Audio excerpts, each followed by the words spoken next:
navigation drawerka waxaa ku yaala 3 option.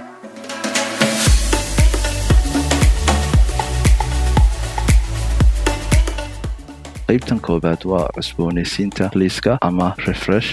waxaad isticmaali doontaa kolkaad rabtid in liiska dhaqdhaqaaqyada uu cusboonaysiiyo sida ay kugu soo galaan dhaqdhaqaaqyadii la socday fariimihii ugu dambeeyey ee moobilkaaga soo galay.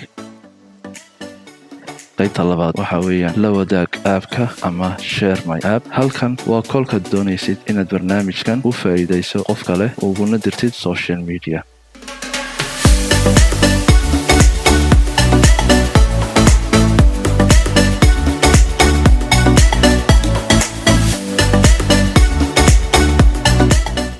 qaybta ugu dambaysana waa warbixin kooban.